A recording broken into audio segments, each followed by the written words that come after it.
Good morning, good afternoon, good evening friends. आप सबका बहुत बहुत स्वागत है light and soul meditation group की इस स्वाध्याय श्रृंखला में। फ्रेंड्स, मैंने डिसाइड किया है कि मैं रिकॉर्डिंग्स करके डालूंगी और कम टाइम की रिकॉर्डिंग्स हो, ताकि सब लोग अपने अपने टाइम, जब भी उनके पास कन्वीनियंट टाइम है, वो उसको सुन सकें।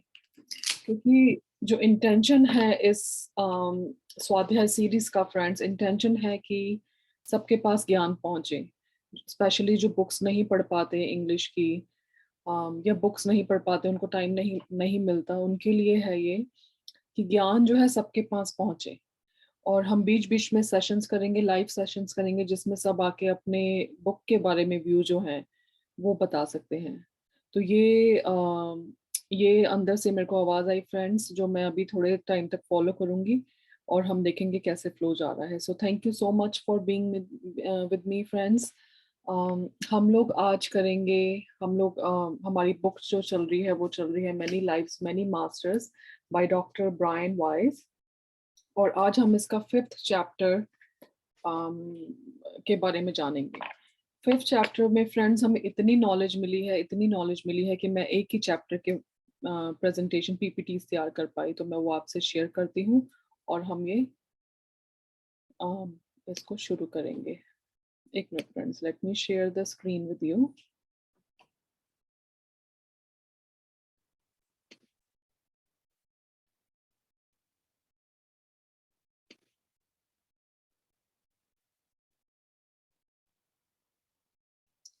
Okay friends, so as you all know, हम लोग बुक जो कर रहे हैं अभी, बुक स्वाध्याय जो कर रहे हैं, बुक का टाइटल है मनी लाइफ मनी मास्टर्स।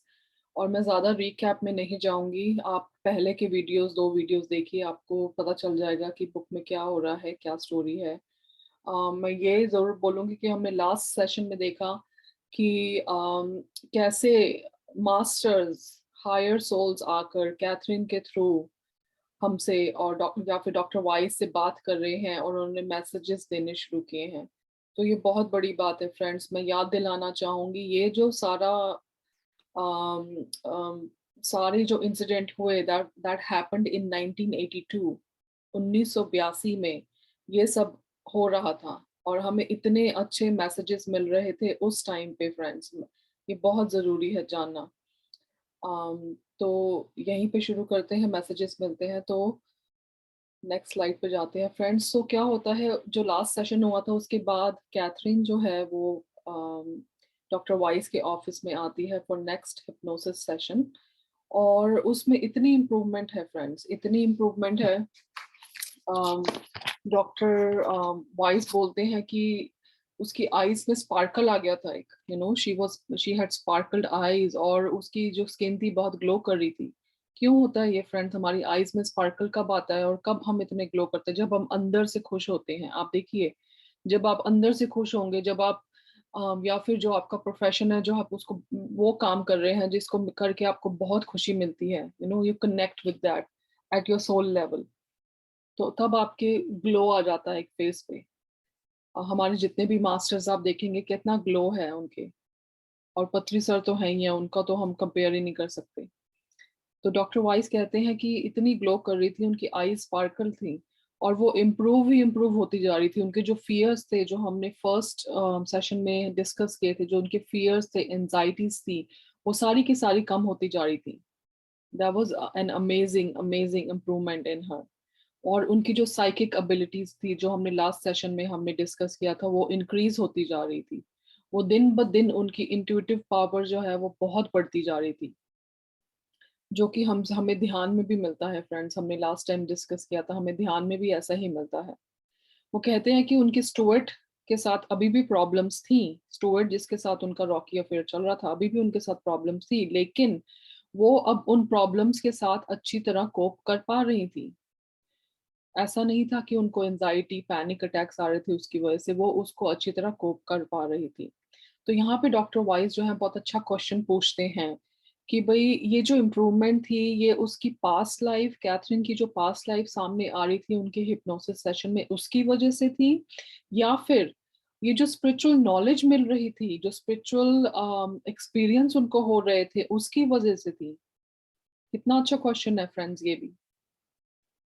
वो कहते हैं क्या क्या जो नॉलेज थी डेथ के बारे में, जो डेथ हमें दिखाई जाती है, वो हम कितना डरते हैं डेथ से, लेकिन कैथरीन के थ्रू जितनी हमने पास्ट लाइफ देखी उससे हमने क्या सीखा कि डेथ इज, पत्री सर भी बोलते हैं, death is a small pause in our soul journey. तो वो कहते हैं, डॉक्टर वाइस कहते हैं कि जो डेथ है, उसका जो फियर जा रहा था, क्या उसकी वजह से कैथरीन में इम्प्रूवमेंट हो रही थी, या फिर ये सब कुछ साथ में चल रहा था, उसकी पास्ट लाइफ्स के बारे में पता करना, स्पिरिचुअल एक्सपीरियंस के बारे में पता करना, और जो डेथ है उसका फियर दूर होना, ये सब इकट्ठे काम कर रहे थे कैथरीन की लाइफ में, जिसकी वजह से उनकी लाइफ की क्वालिटी जो है वो इम्प्रूव होती जा रही थी, उनके फियर्स एंजाइटीज कम होते जा रहे थे और वो खुश हो रही थी। तो ये बहुत अच्छा क्वेश्चन है फ्रेंड्स, ये हमें सोचने पे मजबूर करता है कि क्या चल रहा था। फिर फ्रेंड्स हिप्नोसिस सेशन शुरू होता है। डॉक्टर वाइस कैथरीन को हिप्नोसिस के प्रोसेस से लेके जाते हैं। um, मैं यहाँ पर उनकी जो लाइफ टाइम है वो शेयर नहीं करूंगी, जैसे मैंने पहले बोला है, जिससे हमें कुछ मैसेज मिल रहा है वही मैं शेयर करूंगी फ्रेंड्स।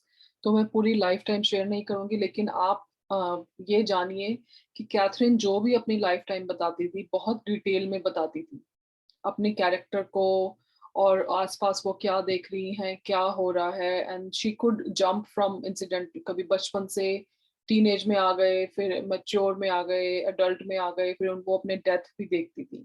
तो वो पूरा अच्छे से ढंग से बताती थी, पूरे डिटेल्स के साथ, जैसे कि वो वहीं पर हो। तो ये आपका जानना जरूरी है। इस लाइफ टाइम में फ्रेंड्स उनका नाम क्रिश्चियन था, और मैं सिर्फ ये बताऊंगी कि उनका जो डेथ थी वो डेथ हुई थी हार्ट अटैक, ओल्ड एज में डेथ थी, और हार्ट अटैक की वजह से हुई थी। तो उनको मरने के टाइम पे बहुत ज्यादा अपने हार्ट में पेन हो रहा था। एंड देन वो बोलते हैं कि देन कैथरीन बोलती है, then I dies, she dies and then she floats, वो फ्लोट करती हैं ऊपर की तरह, जैसे वो पहले बताया है उन्होंने। तो फ्रेंड्स वो फ्लोट, जैसे ही फ्लोट करने लगती हैं वो खुश हो जाती हैं, क्योंकि उससे पहले उनको हार्ट अटैक की बहुत ज्यादा उनकी बॉडी में पेन, उनके हार्ट में पेन हो रहा था, अनबेरेबल पेन। तो जैसे ही उनकी डेथ होती है वो बॉडी को वेकेट करती हैं, वो बोलती हैं I am free, I am free. मतलब इतनी खुश हो रही, क्योंकि वो पेन नहीं अब फील कर पा रही थी, तो वो खुश थी, I am free, I am free. और फिर वो कहती है कि मैं फ्लोट कर रही हूँ डार्कनेस में, और थोड़ी देर में बोलती हैं कि अब एक लाइट है मेरे आसपास, वाइट लाइट है, जिसके बारे में हमने पहले भी बात की है, नियर डेथ एक्सपीरियंसेस के बारे में हमने बात की है, जिसमें लोग ये वाइट लाइट की व्याख्या करते हैं, या फिर मेडिटेशन में हमारे थर्ड आई मास्टर्स हैं जिन्होंने वाइट लाइट, गोल्डन लाइट देखी है। तो वो बोलती हैं अब लाइट है, पहले वो डार्कनेस में फ्लोट कर रही थी, फिर वो लाइट दिखती है। लेकिन फिर वो एक और चीज यहाँ पे ऐड करती है कि देयर आर मेनी स्पिरिट्स, वहां पे और स्पिरिट्स भी हैं और सोल्स भी हैं, जो कि अपनी बॉडी को वेकेट करके वहां पर वेट कर रही हैं। um, फिर कैथरीन बोलती है कि मुझे यहाँ वेट करना पड़ेगा, क्योंकि अदर अदर स्पिरिट्स भी हैं, तो मुझे वेट करना पड़ेगा। तो इस दौरान डॉक्टर वाइस उससे पूछते हैं कि तुम्हारे क्या, व्हाट आर योर थॉट्स, तुम्हारी क्या समझ है, या तुमने क्या समझा है जो जिस लाइफ टाइम को तुमने अभी छोड़ा है एज अ क्रिश्चियन, तुम्हारा नाम क्रिश्चियन था, तुमने अभी उस लाइफ टाइम से वेकेट किया है, तुमने उससे क्या सीखा है। तो यहाँ पे फ्रेंड्स डॉक्टर वाइस फिर एक चीज ट्राई कर रहे थे, उन्होंने कहीं बुक्स में पढ़ा था कि भाई ऐसे भी हो सकता है। तो वो यहाँ पे ट्राई कर रहे थे कि क्या कैथरीन को पता चलेगा कि उसने जो अभी लाइफ टाइम निकाली है उससे उसने उससे क्या लेसन सीखे हैं। तो वो ऐसे ही डार्क में क्वेश्चन, एक बोलते हैं ना अंधेरे में एक ऐसे तीर मारा है, वो ऐसे ही तीर मारते हैं और पूछते हैं कैथरीन कि तुमने अभी जो लाइफ टाइम एंड की है उससे क्या सीखा है। एंड सरप्राइजिंगली फ्रेंड्स कैथरीन बोलना शुरू करती है, वो कहती है कि मुझे फॉरगिव करना चाहिए था, मैं फॉरगिव नहीं कर पाई, जो लोगों ने मेरे साथ गलत किया मैंने उसको फॉरगिव नहीं किया, मुझे फॉरगिव करना चाहिए था, मैंने उसको अपने अंदर रखा, अपने अंदर मैं उसको अपने अंदर पालती रही। तो फ्रेंड्स यहाँ पे एक हमें सोच, जो मुझे सोच आती है कि अगर हम अपने ये जो दुख है हम लोगों को फॉरगिव नहीं करते, हम अपने अंदर रखते हैं, तो देखिए कैसे बीमारियों के रूप में वो हमारे सामने आता है। जो क्रिश्चियन की लाइफ टाइम मैंने बताई, आपने देखा उसकी जो डेथ है वो हार्ट अटैक से हुई, तो उसने वो जो दर्द है, जो दुख है, उसको अंदर रखा, उसने लेट गो नहीं किया। हमें मेडिटेशन के रास्ते पे, स्पिरिचुअल पाथ के रास्ते पे कितना बताया जाता है कि लेट गो, माफ करो, फॉरगिवनेस मांगो भी और फॉरगिवनेस दो भी, सोल लेवल पे। हमने अभी कमलजीत मैम के साथ फॉरगिवनेस का सेशन किया, रितु रानीवाला जी के साथ हमने सेशन किया।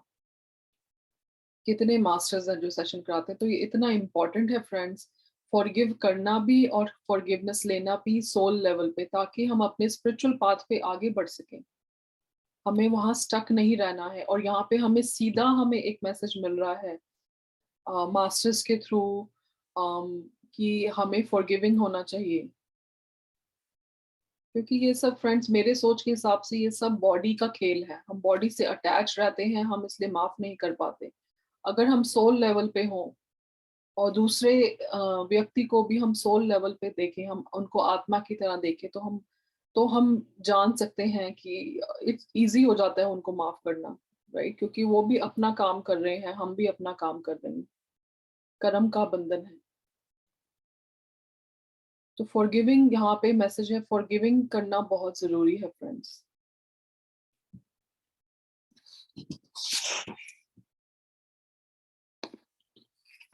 फ्रेंड्स, सो कैथरीन अभी भी वेट कर रही होती हैं और वो पूछते हैं कि डॉक्टर वाइस पूछते हैं कि ऐसा क्यों, तो कैथरीन फिर बोलती हैं, there are many souls in this dimension.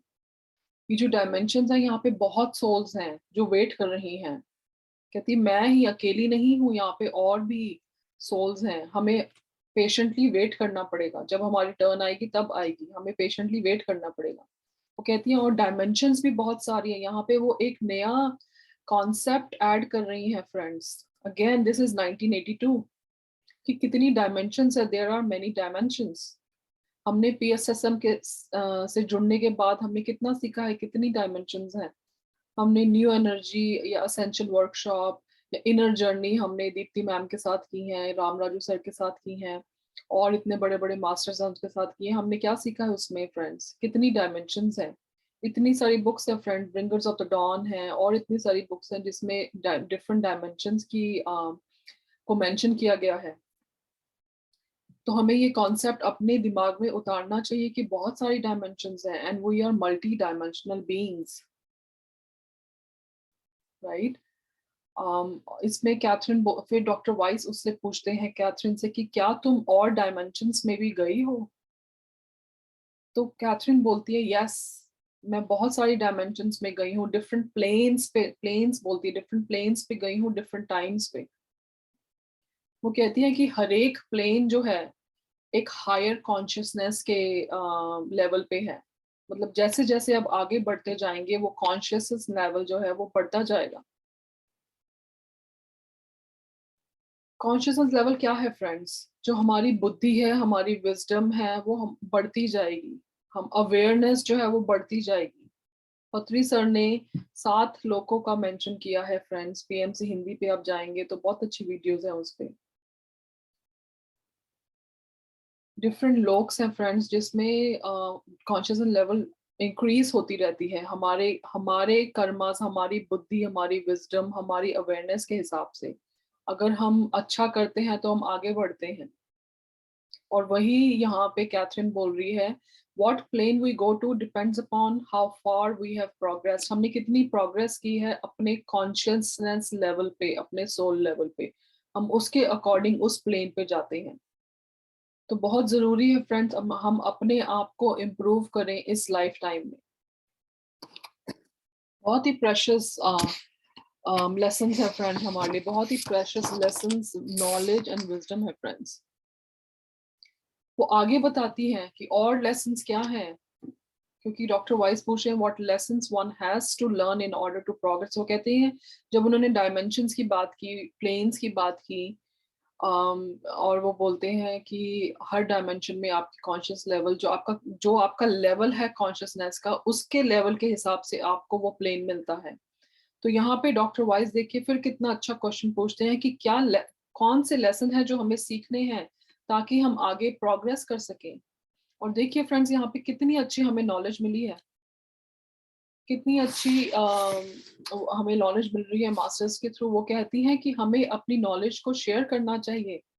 जो भी हम सीखते हैं, हमें लोगों से, हमें और हमारे जो लोग हैं दुनिया में, उनसे शेयर करनी चाहिए। और हमें क्या सिखाया जाता है फ्रेंड्स? हमें सिखाया जाता है नहीं, अपनी नॉलेज को पकड़ के रखो, किसी से शेयर ना करो, बिकॉज नॉलेज इज पावर। और वो हमारी सोल के लिए फ्रेंड्स बहुत उल्टा है, इट्स वेरी ऑपोजिट। हमें अपनी नॉलेज सबसे शेयर करनी चाहिए। पत्नी सर क्या कहते हैं फ्रेंड्स मेडिटेशन के बारे में? कितना लोगों, आप देखिए कितना प्रचार हो रहा है ध्यान का। वो क्यों हो रहा है? क्योंकि पत्री सर नंबर डे 1 से बोल रहे हैं, अगर आपको ए आता है मेडिटेशन का, आप ए सिखाइए। अगर बी आता है तो बी सिखाइए, सी आता है तो सी सिखाइए। अपने विजन्स आते हैं आपको तो आप विजन्स शेयर कीजिए सबके साथ। पहले क्या होता था फ्रेंड्स, जिसको विजन्स आते थे, थर्ड आई मास्टर, वो अपने विजन्स अपने बंद करके रखते थे, नहीं शेयर करते थे। लेकिन पृथ्वी सर ने हमें क्या सिखाया है कि शेयर करो। संगत सांगतियां। तो यहाँ पे भी हमें कैथरीन यही मैसेज दे रही है, we must share our knowledge with other people. दूसरा बोलती है कि हमारे में एबिलिटीज जो हैं वो इतनी बड़ी हैं, इतनी ज्यादा हैं, लेकिन हम उनको यूज नहीं कर पाते। We all have abilities far beyond what we use, लेकिन हम यूज नहीं करते। यही हमें PSSM से जुड़ने के बाद पता चला है कि हम इतनी पावरफुल सोल्स हैं, हम इतनी पावरफुल सोल्स हैं, हमारे अंदर सब कुछ है। लेकिन हम डर कर जिंदगी निकालते हैं फ्रेंड्स। हम अपने आप, जो हमारी सारी पावर्स है, हम उसको यूज नहीं करते। वो कहती है some of us find this out sooner than others. कईयों को पहले पता चल जाता है। जो संत महात्माज होते हैं, जो इतनी साधना करते हैं, उनको पता चलता है, तभी वो असेंड होते हैं फ्रेंड्स। तीसरा मैसेज देती है, if you do not work on your bad habits, अगर तुम अपने बुरे कर्मास पे, बुरी हैबिट्स पे, जैसे कि गुस्सा, उस पर तुम काम नहीं करोगे, तो तुम वही जो क्वालिटी है, वही जो बैड हैबिट है, वो तुम अपने साथ लेके जाओगे। और क्वालिटीज पे भी डिपेंड करता है friend, same for the qualities. अगर तुम्हें अगर इस जिंदगी में तुम्हें जेलसी बहुत हो रही है और तुम उस जेलसी पे काम नहीं करते, तो तुम वही जेलसी जो है तुम अपनी नेक्स्ट लाइफ टाइम में लेके जाओगे और तुम्हें फिर वहां पे काम करना पड़ेगा। फिर वो बोलती हैं कि only you can get rid of it, सिर्फ तुम ही अपनी बैड हैबिट्स को रिलीज कर सकते हो। जो तुम्हारे आसपास मास्टर्स हैं, वो ओनली गाइड कर सकते हैं। जो हमारे स्पिरिट गाइड्स होते हैं, हमारे गार्डियन एंजल्स होते हैं, वो सिर्फ हमें गाइड कर सकते हैं। वो इससे छुटकारा नहीं, जो काम है वो हमें खुद करना है फ्रेंड्स। यहाँ पे मैं एक चीज बोलूंगी फ्रेंड्स, हम लोग हीलिंग, कई लोग हीलर्स के पास बहुत जाते हैं, हीलिंग हेल्प करती है, हीलिंग विल हेल्प यू, आपको मार्ग दिखाने के लिए, लेकिन जो काम है वो आपको खुद करना है फ्रेंड्स। और पथरी सर तो हीलिंग के लिए बिल्कुल मना करते हैं फ्रेंड्स। और फिर वो बोलती हैं कि जब तुम डिसाइड कर लेते हो कि तुम स्ट्रांग इनफ हो to master the external problems, जो तुमने आसपास, जो तुम्हारी एक्सटर्नल प्रॉब्लम्स हैं, उसको जब तुम मास्टर कर लेते हो, फिर तुम्हें वो जो बैड हैबिट्स हैं, तुम्हें अगली जिंदगी में ले जाने की जरूरत नहीं है। तो कितने क्लियर क्लियर मैसेजेस मिल रहे हैं फ्रेंड्स, हमें बहुत क्लियर मैसेजेस मिल रहे हैं। बट काम हमें करना है, हमें ये लेने हैं मैसेजेस और काम करना है फ्रेंड्स। फिर वो बोलती हैं कि एक और उन्होंने बहुत स्ट्रॉन्ग मैसेज दिया है यहाँ पे। वो बोलती हैं कि हमें उन लोगों के पास जाना चाहिए जिनसे हमारी वाइब्रेशंस मैच नहीं करती, जिनकी वाइब्रेशंस, वो यहाँ पे बोलती हैं कि whose vibrations are wrong. That means कि जिनकी फ्रिक्वेंसी लो है, जिनकी वाइब्रेशंस लो है, जो अच्छे सोच नहीं रखते या कहीं ना कहीं फंसे हुए हैं, हमें उनके पास जाना चाहिए। क्यों जाना चाहिए? उनकी हेल्प करने के लिए, उनको रास्ता दिखाने के लिए। पथरी सर यही कर रहे हैं, उन्होंने टॉर्च पकड़ी हुई है, एक मशाल पकड़ी हुई है, और हम सबको रास्ता दिखा रहे हैं कि दिस इज द वे। आप सोचिए हमारी फ्रिक्वेंसी क्या थी ध्यान में आने से पहले। तो हमें भी लोगों की हेल्प करनी चाहिए, तभी पति से बोलते हैं सेवा, सेवा जो है बहुत जरूरी है। हर धर्म में बोला जाता है फ्रेंड्स, सेवा जो है बहुत जरूरी है, आप हेल्प कीजिए और लोगों को ऊपर उठाने में। तो ये भी ये बोलती हैं कि जो लोग अलग रास्ते पे हैं उनको सही रास्ते पे लाने के लिए हेल्प कीजिए उनकी। और मैसेज देती हैं फ्रेंड्स, वो कहती है कि हमारे अंदर बहुत ज्यादा इंट्यूटिव पावर्स हैं जो हम नहीं सुनते, जो हम फॉलो नहीं करते। हमें बचपन से कंडीशन किया जाता है फ्रेंड्स, हम अपनी जो इंट्यूटिव पावर्स हैं, जो इनर वॉइस है, उसको दबा देते हैं, सप्रेस कर देते हैं। क्यों? रोटी कपड़ा और मकान के चक्कर में, एक जो बोलते हैं ना रैट रेस, उसके उसमें लग जाते हैं, और जो अपनी इनर वॉइस है उसको हम कभी सुनते ही नहीं। और फिर एक टाइम आता है हम इतने दुखी हो जाते हैं, फिर हम ढूंढते हैं कि हमें कहीं ना कहीं से शांति मिले। तो अगर हम बचपन से ही फ्रेंड्स अपने इंट्यूटिव पावर्स को सुने, उसको फॉलो करें, तो लाइफ कितनी ब्यूटीफुल होगी फ्रेंड्स। ये बहुत ही स्ट्रांग मैसेज है फ्रेंड्स। फिर कैथरीन बोलती है कि हम जो है हर एक प्लेन से हम जब वापस आते हैं जिंदगी में, हमारी इक्वल पावर्स नहीं होती हैं। हम जब लाइफ टाइम लेके आते हैं, जन्म लेते हैं, तो हमारी इक्वल पावर्स नहीं होती हैं। जो कुछ लोग होते हैं उनकी पावर्स जो है वो बड़ी होती हैं कंपेरेटिव टू अदर्स। क्योंकि वाई इज दैट? क्योंकि उन्होंने पिछले जन्मों में उन सब चीजों पे काम किया है, वो सब गुड क्वालिटीज इकट्ठी की हैं, वो विजडम, वो नॉलेज इकट्ठी की है। तो वो वही सब जो बैग है वो अपने साथ लेके आते हैं। तो हमें डिसाइड करना है फ्रेंड्स, हमें वो बैग अच्छे क्वालिटीज का चाहिए या बुरी क्वालिटीज का चाहिए। साथ में वो ये भी बोलती हैं कि we will reach a point where we will all be equal. तो हम बोलते हैं कि हम उस पॉइंट पे पहुंचेंगे जहां पे हम सारे इक्वल हैं। और वो पॉइंट क्या है फ्रेंड्स? मेरी समझ के हिसाब से वो पॉइंट है जब हम परमात्मा पे मिल जाते हैं, जब हम गॉड लाइक हो जाते हैं। राइट? तो हर एक का जो जर्नी का जो फोकल पॉइंट है वो सेम है। हमें गॉड लाइक बनना है, हमें परमात्मा बनना है, हमें परमात्मा में मिलना है। तो आप अपनी जर्नी को दूसरों से कंपेयर भी ना करें, परेशान भी ना होए फ्रेंड्स। मेरे साथ भी होता है कई बार, मैं भी सोचती हूँ कि कई लोग बहुत अच्छा प्रोग्रेस कर रहे हैं, लेकिन नहीं, सबका अपना पाथ है, अपने पाथ पे ध्यान दीजिए। यहाँ पे फ्रेंड्स मैं ये बोलूंगी, जैसे डिफरेंट टाइप के कर्मास होते हैं जिनके बारे में हमने पढ़ा है, हमने सुना है। प्रारब्ध कर्मा, संचित कर्मा और आगामी कर्मा। वो भी क्या है फ्रेंड्स? सेम चीज है। कैसे कर्म करते हैं हम? प्रारब्ध कर्मा है जो हम एक छोटी सी पोटली लेके आते हैं कि हम इस जीवन में इस पोटली के कर्मा पे हम काम करेंगे, इसको क्लियर करेंगे। संचित कर्मा हमारा जो पहले जन्म से, सारा पहले जन्म से लेके अब तक सारे कर्मास हैं उस संचित कर्मा में। एक जैसे संदूकनी सी या बड़ा सा ट्रंक सा, उसमें सारा हमारा संचित कर्मा है। उसमें से हम छोटी सी पोटली लेके आते हैं जिसमें, जिसको प्रारब्ध कर्मा कहते हैं, जो कि हम इस लाइफ टाइम में हम डिसाइड करके आते हैं कि उस पर काम करेंगे। और आगामी कर्मा क्या है फ्रेंड्स? जो हम इस लाइफ टाइम में जो हम कर्म कर रहे हैं, वो कर्म जाके वो संदूकनी जो है उसमें जाके जमा होगा। तो हमें कैसे कर्म करने हैं वो हमें डिसाइड करना है friend. The choice is ours.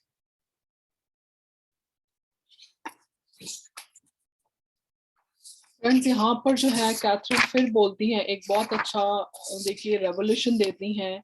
जो पेशेंट्स होते हैं, जो कोमा में होते हैं, उनके बारे में बात करती हैं। कोमा में वो बोलती हैं कि people who are in comas, वो जो कोमा में लोग हैं वो एक सस्पेंशन मोड में है।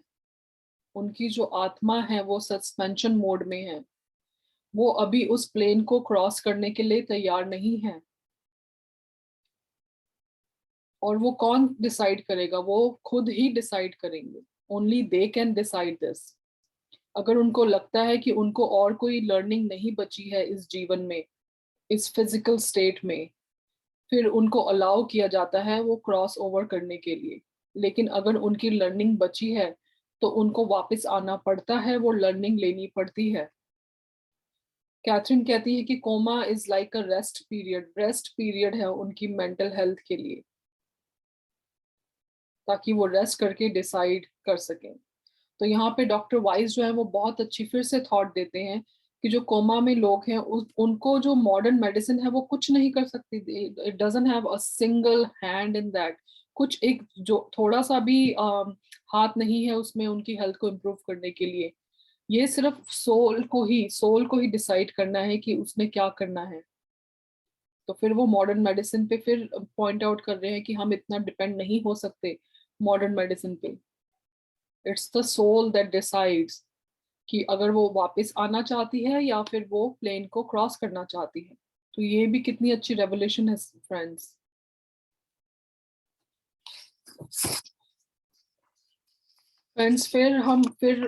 वो एक लाइफ टाइम में जाती हैं और जो ये लाइफ टाइम है वो उनकी करंट लाइफ टाइम है।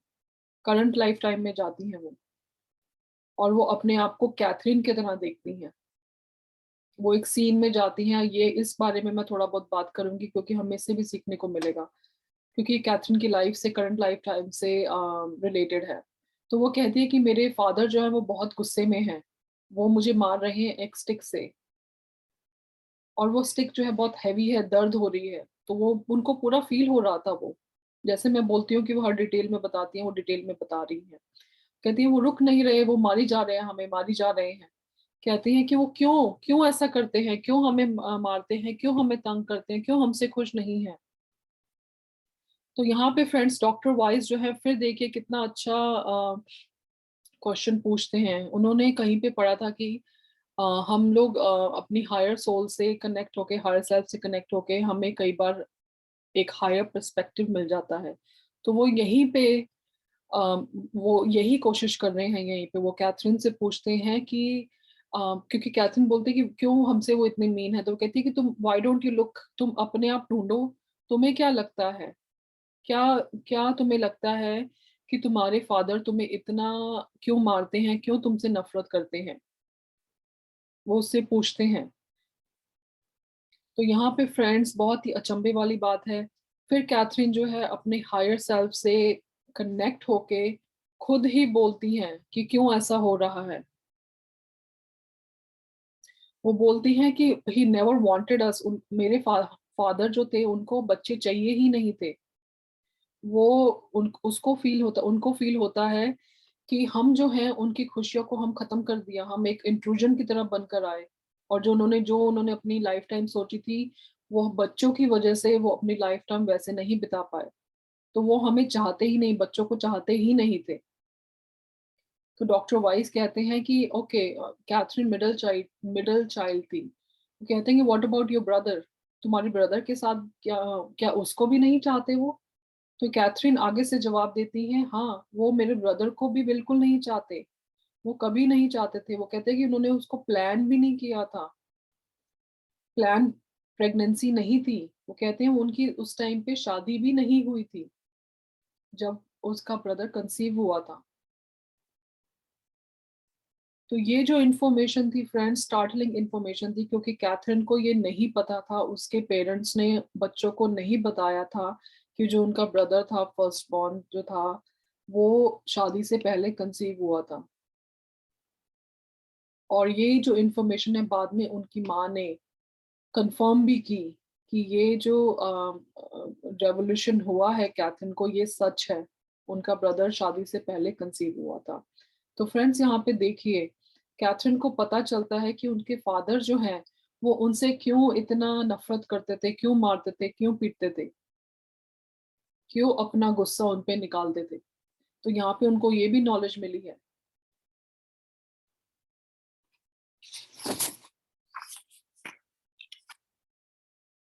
हालांकि जो कैथरीन है वो अपनी लाइफ टाइम रिकाउंट कर रही थी, अपनी लाइफ टाइम के बारे में बता रही थी, लेकिन यहाँ पर वो एक विजडम, एक हायर पर्सपेक्टिव शेयर कर रही थी फ्रेंड्स। That is amazing. तो डॉक्टर वाइज यहाँ पे बोलते हैं क्या है ये, व्हाट इज ऑल दिस, ये कहाँ से इंफॉर्मेशन आ रही है। तो यहाँ पे वो हायर सेल्फ स्टेट की बात करते हैं फ्रेंड्स। अगेन याद रखिए, दिस इज 1982। हमें अब हायर सेल्फ के बारे में पता है पीएसएसएम से जुड़ने के बाद। उस टाइम पे डॉक्टर वाइज लिख रहे हैं, 87 में बुक के पब्लिश हुई थी फ्रेंड्स, कि वो हायर स्टेट सेल्फ में थी, हायर सेल्फ स्टेट में थी फ्रेंड्स। वो कहती हैं जो ये सारी इंफॉर्मेशन थी उनके सुपर कॉन्शियस माइंड या स्टेट में स्टोर थी।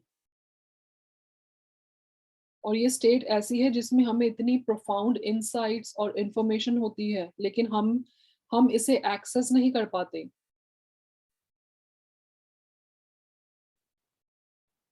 जब हम वो कैथरीन को ही कंपेयर करते हैं फ्रेंड्स, जब कैथरीन जब कॉन्शियस स्टेट में थी, जब जाग रही होती हैं, तो वो बहुत ही एंशियस होती हैं और कहते हैं कि अपने बिहेवियर में लिमिटेड होती हैं, उनको इतनी सारी नॉलेज नहीं होती है, बड़ी सुपरफिशियल, जैसे जिंदगी हम जीते हैं वैसी जिंदगी जीते हैं।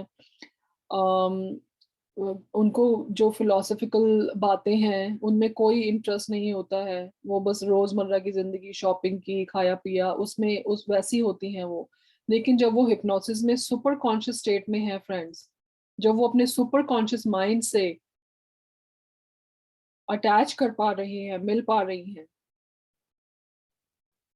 उस पे उसके अंदर जा पा रही हैं, तो देखिए उनको कितनी नॉलेज है। फिर वो इतनी बड़ी बड़ी फिलोसफिकल बातें करती हैं, वो हमें लेसन सिखा रही हैं, वो हमें बता रही है कि जो नेक्स्ट प्लेन है, नेक्स्ट लेवल है, उस पे कैसे जा सकते हैं, क्या क्या चीजें हमें करनी चाहिए, हमें कर्मास के बारे में बता रही हैं, बैड हैबिट्स के बारे में बता रही हैं, कोमा के बारे में बता रही हैं।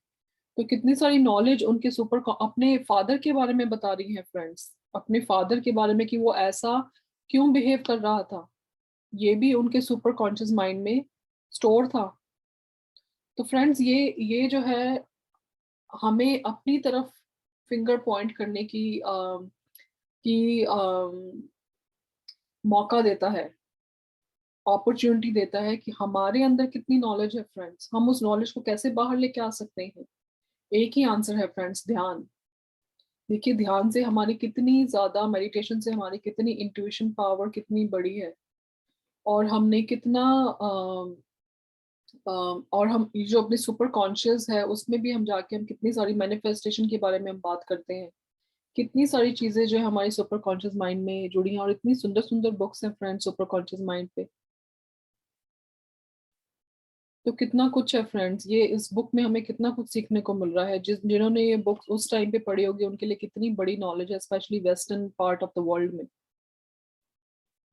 यहाँ पे डॉक्टर वाइस और बोलते हैं कि जो इतने बड़े बड़े सेंट्स हुए हैं, संत हुए हैं ईस्टर्न में और वेस्टर्न में, वो कहते हैं कि वो कैसे इस स्थिति में, वो इसी उनको लगता है कि वो इसी स्थिति में रहते होंगे, अपने सुपर कॉन्शियस जो माइंड है उससे अटैच रहते होंगे, इसलिए वो इतनी हायर लेवल पे रहते हैं। और अगर हम भी उस हायर लेवल पे रहे फ्रेंड्स, हम भी अपने सुपर कॉन्शियस माइंड से अटैच रहे, तो कितना ब्लिसफुल एक्सपीरियंस होगा, असेंशन में हमें कितनी हेल्प मिलेगी।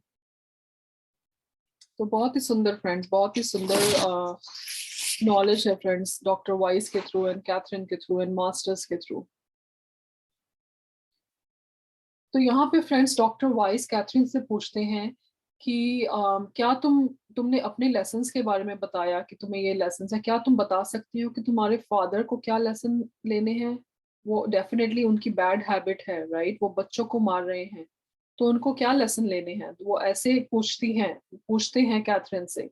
लेकिन कैथरीन क्या जवाब देती है फ्रेंड्स, कैथरीन कहती है कि हर एक व्यक्ति को सिर्फ अपने आप से ही कंसर्न रखना चाहिए, सिर्फ अपने रास्ते पे ही ध्यान देना चाहिए, अपने आप को पूर्ण करने में ध्यान देना चाहिए। तो यहाँ पे हमें क्या शिक्षा मिलती है फ्रेंड्स, हमें शिक्षा मिलती है कि हमें दूसरों को जज नहीं करना चाहिए। कई बार हमसे लोग पूछते हैं कि वो जो दूसरा बंदा है वो हमेशा बार बार बुरे काम किए जा रहा है, हम कैसे उसको माफ कर सकते हैं, वो किसी और के साथ कर कैसे उसको माफ कर सकते हैं। हमें वो जज नहीं करना है फ्रेंड्स। आई नो बहुत मुश्किल है जज ना करना, बट हमें जज नहीं करना है, क्योंकि हमें नहीं पता है उसका सोल लेवल, सोल प्लान क्या है, सोल पाथ क्या है। तो हमें सिर्फ अपने ही रास्ते पे ध्यान देना है। पिछले अभी सेशन हुआ था कमलजीत मैम का, उनका भी ये मैसेज था, तुम अपने रास्ते पे ध्यान दो, हमें किसी और से नहीं, किसी और से अटैच नहीं होना है। अटैच होइए लेकिन विद अ डिटैचमेंट, केयर कीजिए सबकी लेकिन विद अ डिटैचमेंट।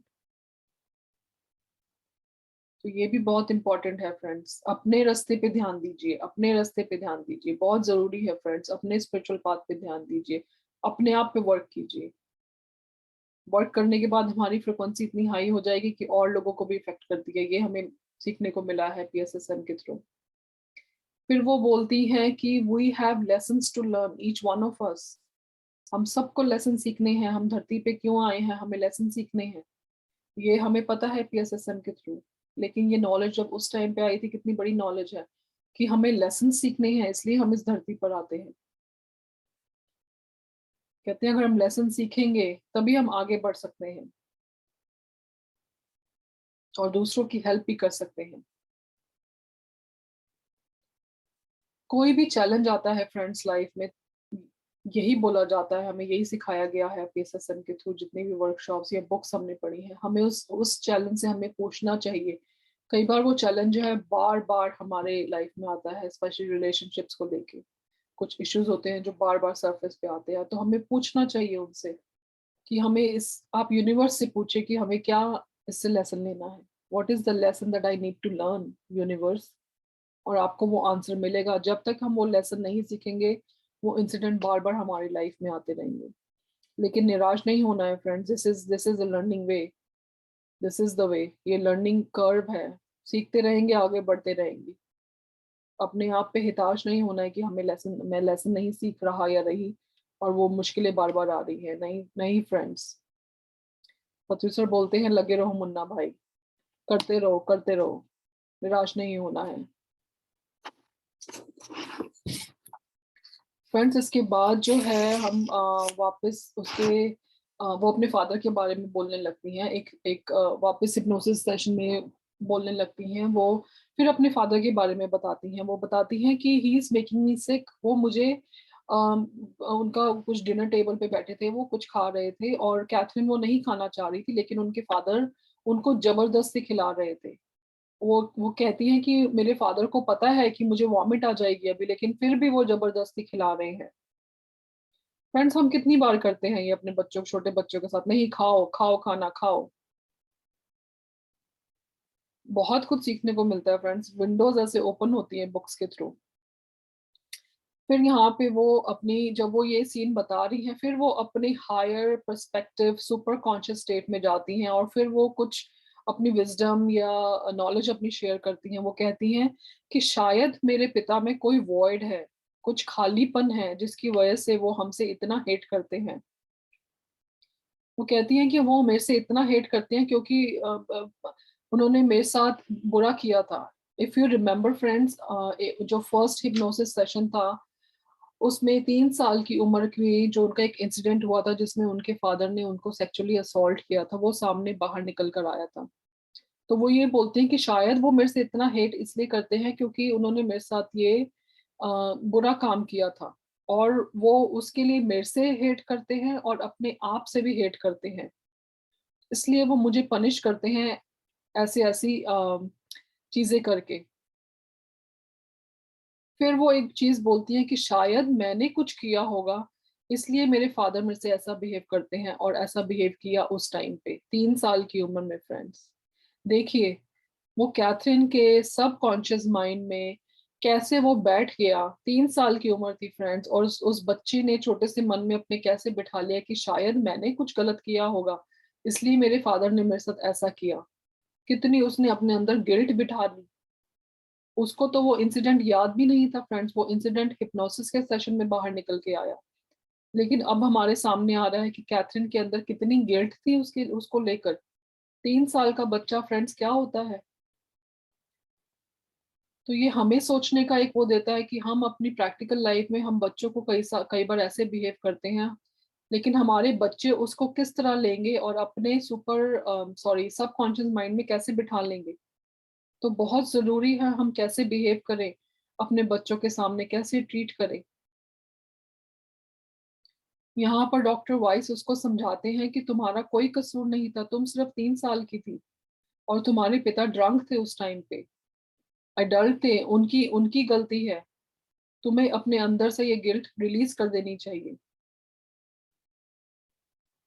बहुत सोचने के लिए हमें मजबूर करता है फ्रेंड्स ये भी, कि हमें अपने बच्चों के साथ कैसे बिहेव करना चाहिए। कोई भी उनके अंदर गिल्ट, कोई कोई भी हमारा गुस्सा जो हम कहते हैं पढ़ते नहीं है पढ़ते नहीं है, ये हमारा इंडियंस में बहुत बड़ा होता है फ्रेंड्स। लेकिन वही जो है वो बच्चे अंदर कैसे रखेंगे हमें नहीं पता है।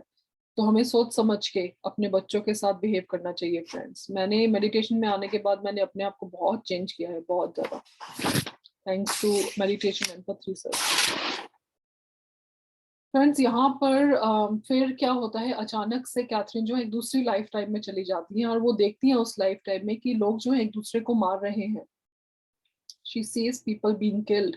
और यहाँ पे वो एक और इतना बड़ा लेसन हमें देती हैं। वो कहती हैं कि हमें कोई हक नहीं है कि हम दूसरे बंदों को अचानक अब्रप्टली उनको मार दें, उनकी लाइफ को खत्म कर दें before they have lived out their Karma.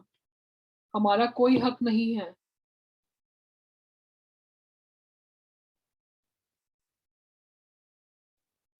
वो कहती हैं we have no right to kill. Friends, यहाँ पे वेजिटेरियनिज्म का कितना बड़ा एक पिक्चर सामने आती है। हमें क्या सिखाया है पत्नी सर ने? हमें हमारा कोई हक नहीं है किसी और लाइफ को मारकर, उसको अपने इंजॉयमेंट के लिए मारकर, हमारा कोई हक नहीं है फ्रेंड्स। हम उनके यहाँ पे उन्होंने कर्मा उन्होंने मेंशन किया है कैथरीन ने, कि अगर किसी बॉडी ने अपने कर्मास, किसी ह्यूमन बीइंग ने अपने कर्मास को कंप्लीट नहीं किया है, अगर हम उससे उससे पहले ही मार दे, तो ये बहुत ही बुरी बात है फ्रेंड्स।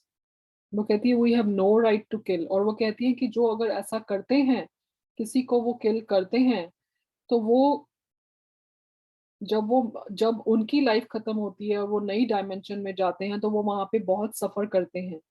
वो एक बहुत ही रेस्टलेस स्टेट में होते हैं। उनको कोई पीस नहीं होता, कुछ शांति नहीं होती उस रेस्टलेस स्टेट में। और फिर उनको वापस भेजा जाता है, लेकिन उनकी लाइफ जो है बहुत ही हार्ड होती है। और उस लाइफ में उनको, जो उन्होंने पीछे के बैड कर्मा किए हैं, किसी की जान ली है, उसके लिए उनको बहुत काम करना पड़ेगा, बहुत ज्यादा काम करना पड़ेगा। कहती हैं इसलिए हमें कोई हक नहीं है किसी की लाइफ को खत्म करने का। और ये मैं एनिमल्स पे और जीव जंतुओं पे भी लागू करेंगे friends. We have no right to kill. उसके बाद एक और वो ऐड करती हैं, ओनली गॉड कैन पनिश। वो कहती है कि जिन्होंने जिसको मारा है उनको भी मारने का हमारा कोई हक नहीं है। Only God can punish, we have no right to do that. हमारा कोई हक नहीं है इवन उनको भी पनिश करने का। ये भी बहुत बड़ा टॉपिक है फ्रेंड्स। कैपिटल पनिशमेंट के ऊपर बहुत बड़ा है। कई लोग अग्री करते हैं, कई नहीं अग्री करते। I am just telling you कि इस बुक में क्या लिखा है, जो कैथरीन के थ्रू हमें मास्टर्स हमें ये विजडम, ये नॉलेज दे रहे हैं, कि सिर्फ परमात्मा को हक है मारने का, हमारा कोई हक नहीं है। तो फ्रेंड्स, हमें बहुत ही सुंदर हमें लेसन्स मिले हैं इस चैप्टर में। This was chapter 5। इतने सारे हैं, इतने सारे मैसेजेस हैं। अगेन मैं बोलूंगी, दिस वाज 1982 टू 1987 में ये पब्लिश हुई थी। तो देखिए कितने सारी विजडम डॉक्टर वाइस को उस टाइम पे मिली, और जो हमारे तक पहुंची एक बुक के माध्यम से। हम इन सब चीजों को अगर अपनी लाइफ में उतारे फ्रेंड्स, तो हमारी लाइफ दिन ब दिन अच्छी की अच्छी होती रहेगी, और हम अपने अच्छे कर्मास इकट्ठे करते रहेंगे, जो कि हम अपनी अगली लाइफ टाइम में लेके जा सकते हैं, या फिर हम असेंशन कर सकते हैं फ्रेंड्स। तो इसी के साथ फ्रेंड्स, मैं ये सेशन यहाँ ख़त्म करती हूँ। मैं जल्दी ही आपके लिए अगले चैप्टर्स लेके आऊँगी। मेरी कोशिश है कि आधे आधे घंटे के ये स्वाध्याय सेशंस हो, ताकि सब लोग सुन सकें अपने टाइम के कन्वीनियंट के हिसाब से। यही मेरी कोशिश है। मैं सेशंस को ज़्यादा लंबा नहीं करना चाहती। जो लाइव सेशंस हो रहे थे वो 1.5 घंटे के हो रहे थे, ज़्यादा हो रहे थे। तो उसकी बजाय हम लोग ये आधे आधे घंटे के सेशंस रखेंगे, ताकि जो नॉलेज है आपके पास जल्दी जल्दी पहुंच सके, और आप अपने कन्वीनियंट टाइम पे, जब आपके पास खुला टाइम है, जब आपका माइंड जो है फोकस्ड है, आप इनको सुन सके और ये सब नॉलेज अंदर ले सके। फ्रेंड्स, ये वीडियोस जो हैं यूट्यूब पे अपलोड हो जाएंगी। प्लीज़ आप अपने कमेंट्स उस पर लिखिए कि आपको कैसा लगा, और आपको कुछ फीडबैक देना है तो प्लीज़ वो भी दीजिए। आप सब light and soul meditation group से जुड़े हुए हैं, आप मुझे डायरेक्ट मैसेज भी कर सकते हैं। और अगर नहीं जुड़े हुए हैं तो आप यूट्यूब के कमेंट में भी लिख सकते हैं, हम आपको लिंक भेज सकते हैं उस ग्रुप का, या उस पर भी कमेंट्स लिख के आप मुझे फीडबैक दे सकते हैं, which I would really appreciate. So thank you, friends. Thank you so much for listening to um, this Swadhyay series. और पत्री सर का बहुत बहुत शुक्रिया, बहुत बहुत थैंक यू, और ढेर सारा प्यार डॉक्टर वाइज, कैथरीन का, जिनके माध्यम से ये बुक हमारे सामने आई। मैं उनको बहुत थैंक यू बोलूँगी। मधु जी का बहुत थैंक यू जिन्होंने ये स्वाध्याय सीरीज स्टार्ट की। एंड मास्टर्स जो मेरे पीछे खड़े हैं अभी, उनका बहुत बहुत थैंक यू जो मेरे माध्यम से आपके सामने ये बुक्स के स्वाध्याय लेकर आपके सामने आ रहे हैं। Thank you friends, thank you so much. हम लोग फिर मिलेंगे नेक्स्ट सेशन में। Thank you friends.